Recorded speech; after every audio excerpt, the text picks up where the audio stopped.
Here's a tutorial on how to sew snap wallets using a free pattern. I will link the website in the comments so that you'll be able to print out the pattern and get all the pieces that you need. For the snaps, you can get the entire set on Amazon. But let's go ahead and get started.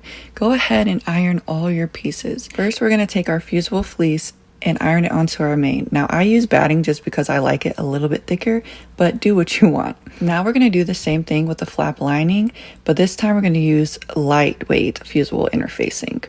So iron those together, then do the same thing with the lining piece. Now we're going to take our pockets, fold them wrong sides together so that you can then place them on the lining with raw edges facing. Now we're going to baste around the raw edges. So here I am placing them down, and then I'm going to do a base stitch all the way around the raw edges. And this is what it should look like. Then we're going to take our flap and put it right sides together on the top and sew a straight stitch all the way down. Then we're going to iron the seam allowance so that everything is nice and flat. Next, we're moving on to the tab. So I use 2 by 2 inches, but you can use a ribbon or whatever you like. I fold them in like this and then sew a straight stitch all the way down on the raw edge.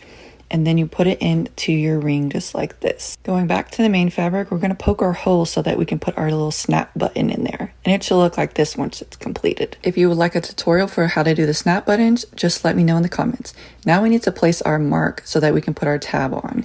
Once that's done, we're going to put our tab and do another basting stitch. Then we're going to put both pieces right sides together, sew all the way around, but make sure you leave a gap so that we can turn it right side out. Once you sew around, make sure to clip those edges so that we can be nice and crisp once you turn it right side out.